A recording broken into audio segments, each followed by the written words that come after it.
ॐ अज्ञानतिमिरान्धस्य ज्ञानाञ्जनशलाकया चक्षुरुन्मीलितं येन तस्मै श्रीगुरवे नमः। ॐ ध्यानमूलं गुरोमूर्ति पूजामूलं गुरोपदं मन्त्रमूलं गुरोवाक्य मोक्षमूलं Gurukripa. Shivoham friends, so by the grace of Lord Ram, today we are again meeting for our reading session of chapter 63 onwards. The topic of chapter 63 is no duality, only the appearance of forms of the one divine mind. This is a very interesting and fully loaded with spirituality in this chapter.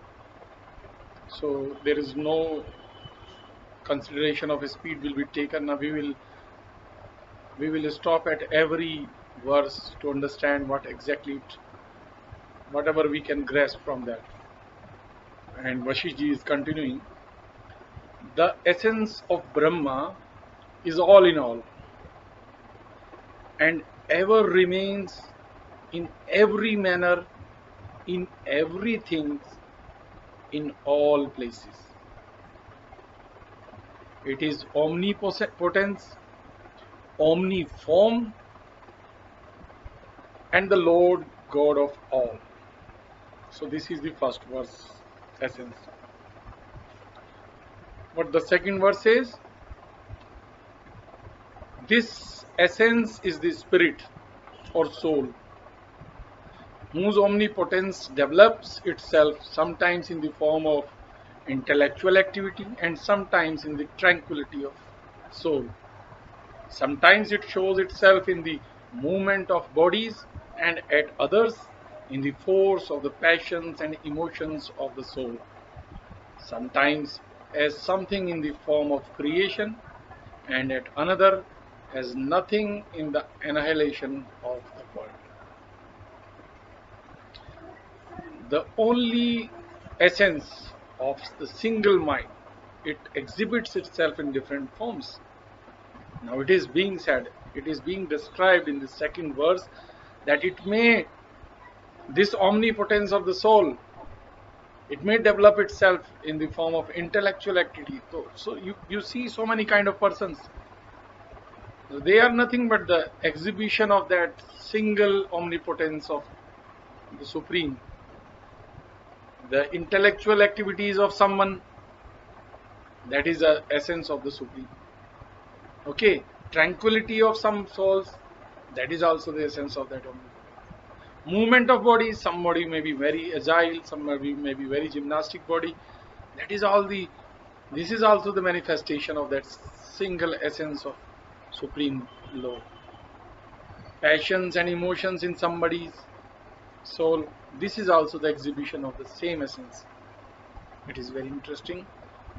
Now what the third verse says, whenever it realizes itself anywhere in any form or state, it is then viewed in the same manner at the same place and time.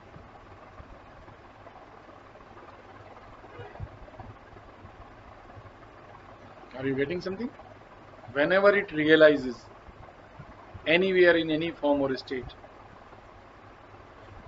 it is then viewed in the same manner at the same place and time.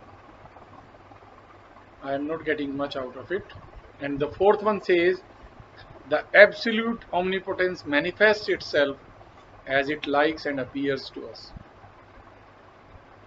All its powers are exhibited in one form or another to our view and understanding. Whatever we are seeing, this is all the exhibition of that Supreme. activity, every human being, every particles, everything, whatever is being exhibited, whatever good we see, perceives, everything is the exhibition of that Supreme Lord and nothing else. Now the fifth verse says, these powers are of many kinds and are primarily concentrated in the divine soul or spirit. The potentialities are the active and passive powers. Also the rational and irrational and all others. These varieties of power, the sixth verse says, the varieties of powers are the inventions of the learned for their own purpose and understanding. But there is no such distinction in divine consciousness. There is no duality in reality. The different consists in shape and not substance. Thus, the waves in the water of the sea and the bracelets formed of gold are of no more than modifications of the same substance.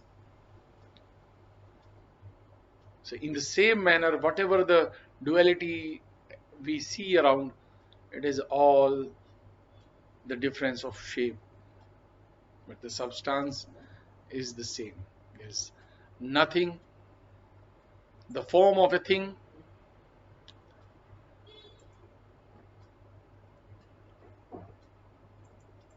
is said to be so and so, not because of its reality, but because of its appearance.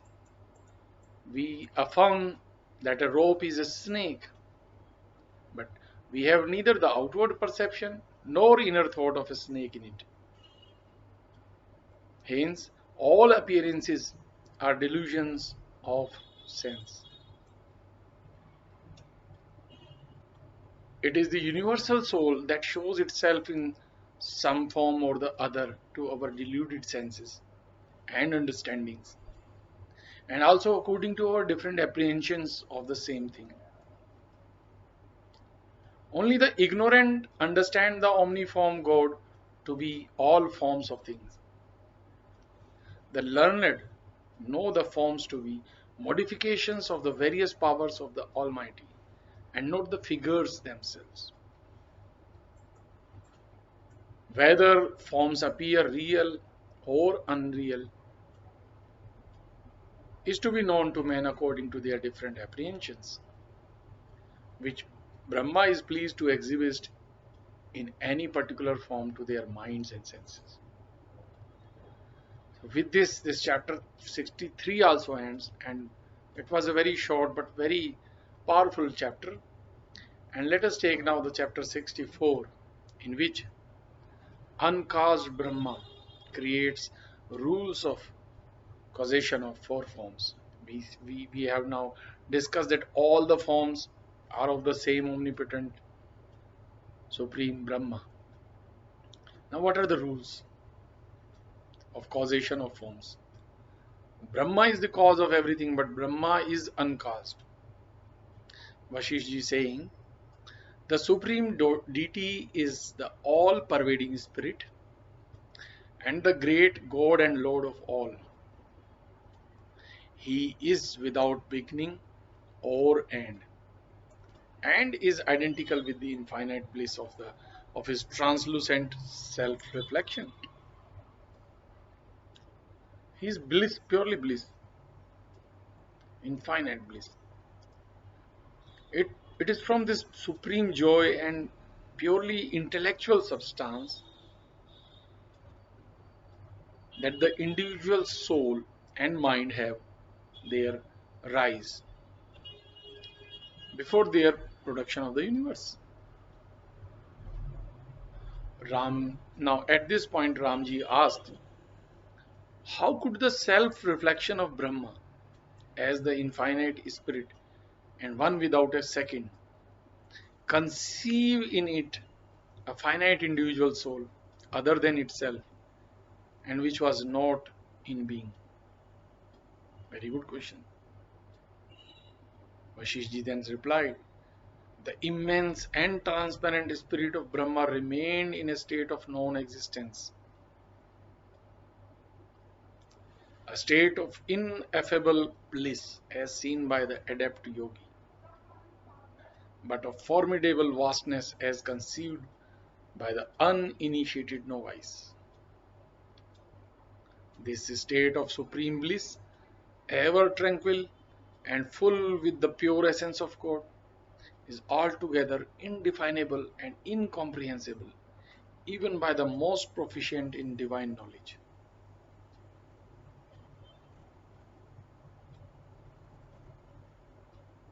Look,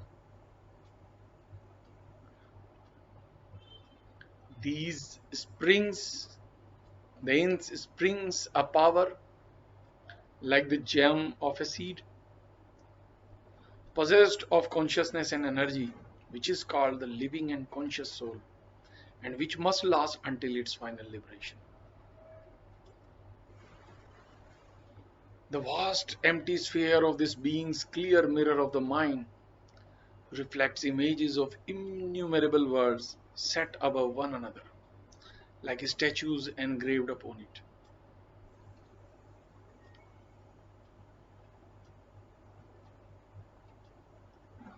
Ram, know that the individual soul is an extension of divine spirit, like the swelling of the sea and the burning of a candle when its flame is unshaken by the wind. When a candle burns, how much area is covered with the light? So the light is expansion of that single burning candle, isn't that? Similarly, the extension of divine spirit is the individual soul.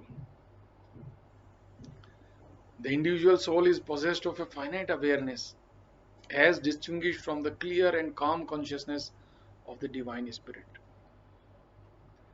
Its vitality is the nature of the living God.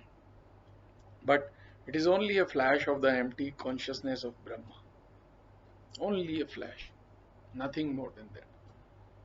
Vitality is the essential property of the soul, resembling the inseparable properties of motion in wind, warmth in fire, and coldness in ice. So also the soul will remain vital. When we forget the nature of the divine consciousness and spirit, when we forget our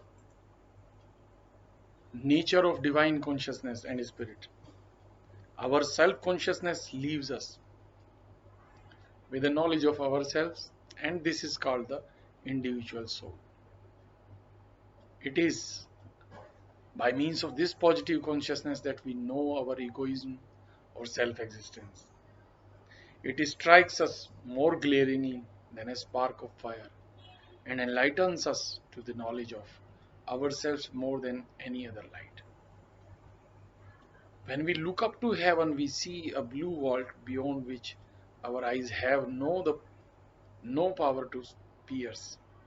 In the same way, when we inquire into the nature of soul, we cannot see beyond consciousness of ourselves. Our knowledge of the self is presented to us in the form of an ego that is known by its thoughts, like the empty sky appearing as a blue sphere because of the clouds. Ego differentiates the soul from our ideas of space and time and stirs within it like the breath of winds by reason of its subjectivity of thoughts. The subject of thoughts is known as ego. It is also called various other names like the intellect, the soul, the mind, illusion, maya, and nature, prakriti. The mind, chetas, which is the subject of thoughts, contemplates on the nature of elementary matter and thus becomes of itself the quintessence of the five elements. The quintessential mind next becomes like a spark of fire and remains like a dim star, a nebula in the emptiness of the yet unborn universe. The mind takes the form of a spark of fire by thinking on its essence, which gradually develops itself like a seed in the form of the cosmic egg by its internal force. The same fiery spark, figuratively, called the cosmic act, Brahma, become like a snowball in water and conceived the great Brahma within its hollow womb. Then a sensuous spirit assumes some bodily forms at pleasure, although they dissolve like a magic city in empty air. So this Brahma appeared to view is in an embodied form. Some of them appear in the form of immovable and others in the form of moving beings. Some assume the shapes of the aerial or whatever their fondness leads them to choose from them for themselves. Thus, in the beginning of creation, the firstborn living being had a form for himself as he liked. Afterwards, he created the world in his form of Brahma or Viranchi, the creator. Whatever the self-born and self-willed soul wishes to produce, the same appears immediately to view as produced of its own accord. Brahma, originating in divine consciousness, was by his nature the primary cause of all without any cause of his own. He appointed the acts of man to be the cause of their transition from one state to another in the course of the world. Thoughts naturally rise in the mind to subside in itself, like water foaming, but acts done thereby bind us, like passing froth or flying birds are caught by ropes and traps. Thoughts are the seeds of action, and action is the soul of life. Past act produce future consequences, but inaction is attended with no result. The individual soul bears its vitality like a seed bears the germ in its bosom. This sprouts forth in the future acts like the seed in various forms of leaves, fruits and flowers of trees. All other individual souls that appeared in the various forms of their bodies had such forms given to them by Brahma according to their acts and desires in pre-material creations in former Kalp ages. So people's own personal acts are the causes of their repeated births and deaths in this or other worlds. They ascend higher or sink lower by virtue of good or bad deeds that proceed from their heart and the nature of their souls.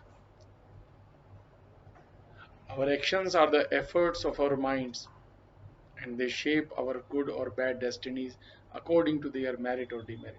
The same thing, these two verses, whatever is being said in this 30th and 31st verse, I have read the same thing in another scripture, Yog Darshan Shastra of Maharshi Patanjali, in which he says that Klesh Mule Karmasha Drashta Adrashta Janam Vedni Sati Mule Tadvipaka Jati Ayur Bhoga ते ह्लाद परिताप फला पुण्य अपुण्य हेतुत्वा. So the same thing is described here and same thing is there. So all these scriptures, there is a very unanimity on certain things. I mean, wherever you read, you will find these things. It is being emphasized that these repeated births and deaths are the result of our own actions. कलेश मूले कर्माश दृष्ट अदृष्ट जन्म वेदनी सती मूले तद्विपाक jati ayur bhoga. Even your jati means your species, whether you will be human being, whether you will be a creature moving on earth like a serpent or like a bird flying in the sky. What kind of form you will get, that will also be decided by your karmas. Jati, ayu, how long will you live, and bhoga, What will be the different things that you will get by at your birth, like whether you will be born in a rich family or whether will you be born in a poor family, and whatever will you gain in your lifetime. And not just for the human being, for other creatures as well, they will also get according to their actions. So all fate and luck in the existing world are the fruits and flowers of past acts, even of those done in prior Kalp ages. This is called their destiny. I think we can take another chapter. This is the chapter 64 end, and in the chapter 65, it is being described nature of the individual soul as the same as universal consciousness, because soul is coming out of the universal consciousness, so it will be of the same nature. So Vasishtha is continuing to say, at first, mind sprang from the supreme cause of all. This mind is the active soul which resides in the supreme soul. The mind hangs in doubt between what is and what is no, and what is right and what is wrong. It forgets the past by its willful negligence, like the scent of a fleeting odor. Yet there is no difference between these seeming contraries. The dualities of Brahma and the soul, the mind and illusion, the agent and act, and the world of phenomena and that of ideals all blend together in the unity of God. There is only one universal soul, displaying its consciousness like a vast ocean and extending its consciousness like an endless sea. What is true and real shines forth amidst all that is untrue and unreal. So the subjective essence of the mind exists amidst all its airy and fleeting dreams in sleep. Thus the world is both true and untrue as regards its existence in God and its external phenomena. The false conception, either of the reality or unreality of the outer world, doesn't spring in the mind, which is conscious of its operations and not of outward phenomena. This conception is like the deception of a magic show and is attendant to all sensuous minds.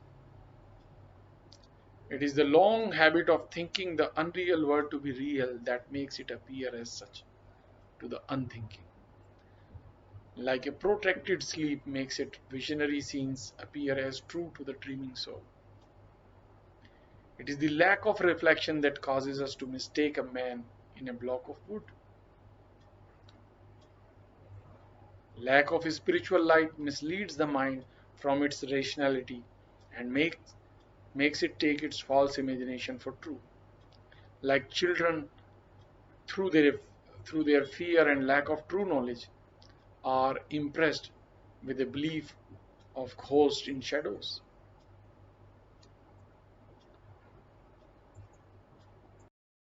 The mind is inclined of its own tendency to assign an individual soul to the divine spirit, which is devoid of name, form, or figure, and is beyond comprehension.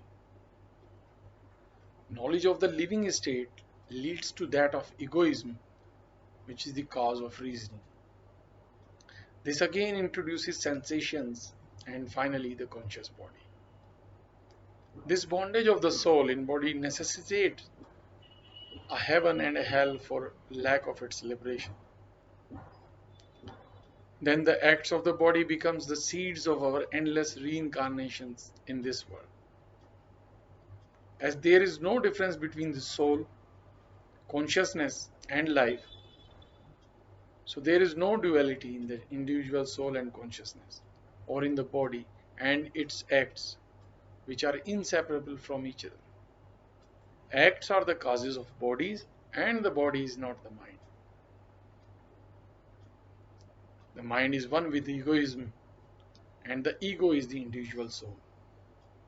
The individual soul is one with divine consciousness, and this soul is all and the Lord God of all.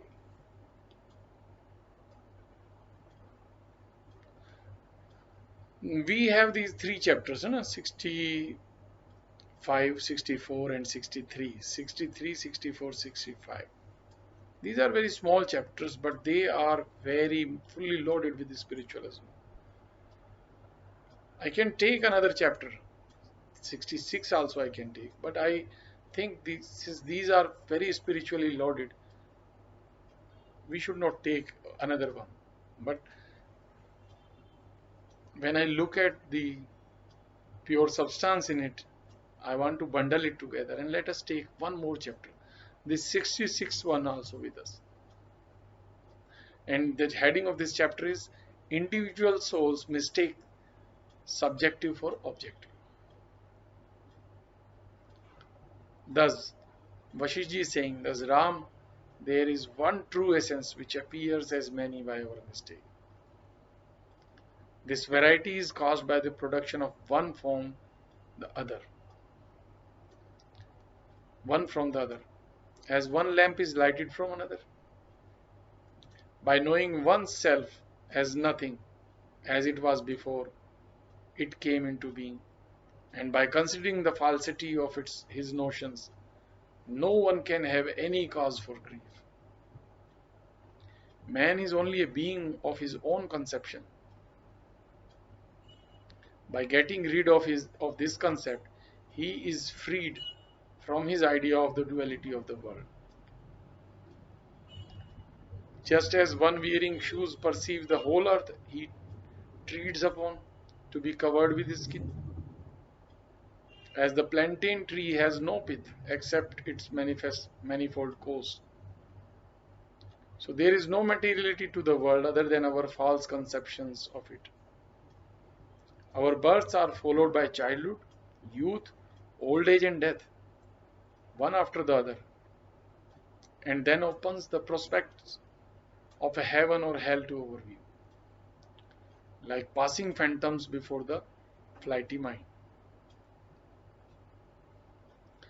As the clear eye sees bubbles of light in the empty sky,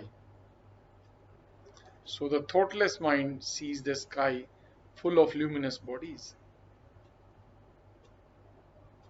As the one moon appears as two to the dim-sighted eye, so the intellect, corrupted by influence of the senses, sees a duality in the unity of the Supreme Spirit. As the giddiness of wine presents the picture of trees before the drunken eye, so does the inebriation of sensation present the phantoms of the world before the excited intellect.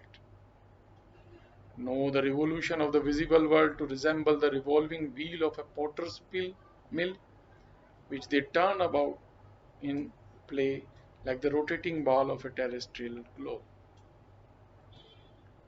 When the consciousness thinks of another thing as something other than itself, it falls into the error of dualism. But when it concentrates its thoughts within, it loses the sense of objective duality. There is nothing beside consciousness except the thoughts on which it dwells. Its sensations are all at rest as it comes to know the non-existence of objects. When the weak intellect is quiet by its union with the Supreme and by separation of its functions, it is then called quiescent or indifferent.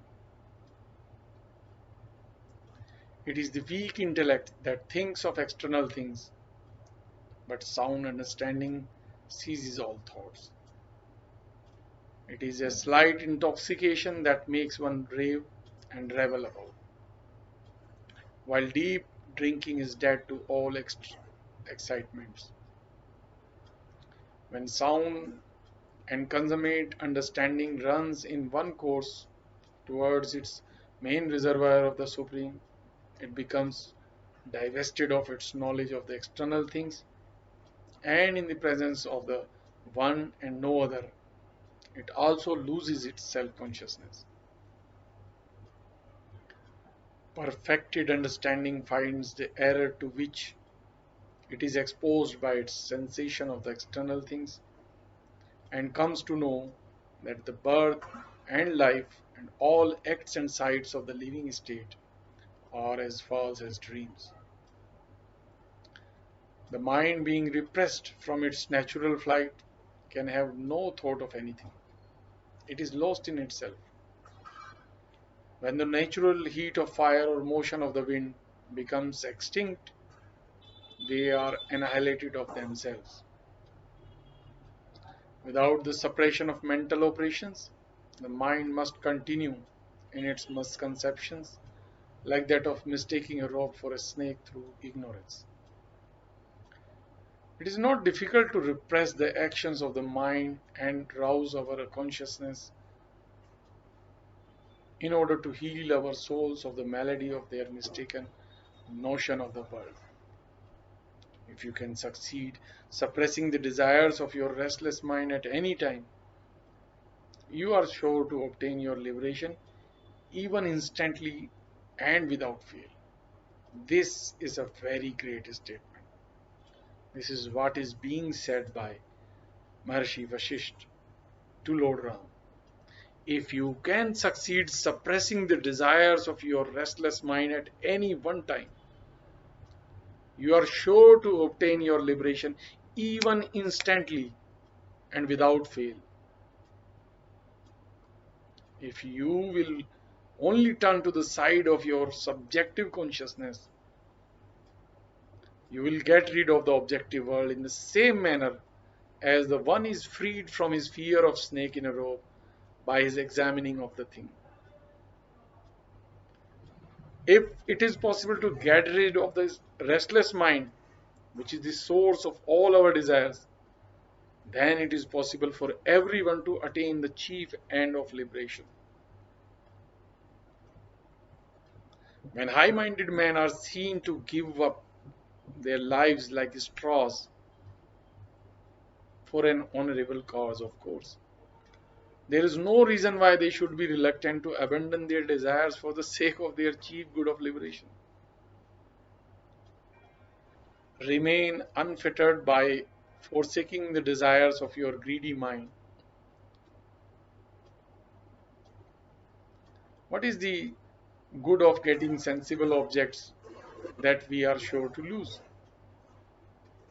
The liberated ones are already in sight of the immortality of their souls and of God, like one who has fruit in his hand or sees a mountain visible from him. It is only the Spirit of God that abides in everything in these world appearances, which rise to be seen like the waves of the waters of the great deluge. It is His knowledge that is attended with the supreme good of liberation. Ignorance of that supreme being binds the mind to the interminable bondage of the world. Shivoham, friends. With this, we end up today's reading session. We will meet again surely with the grace of Lord Ram tomorrow. Until then, Shivoham.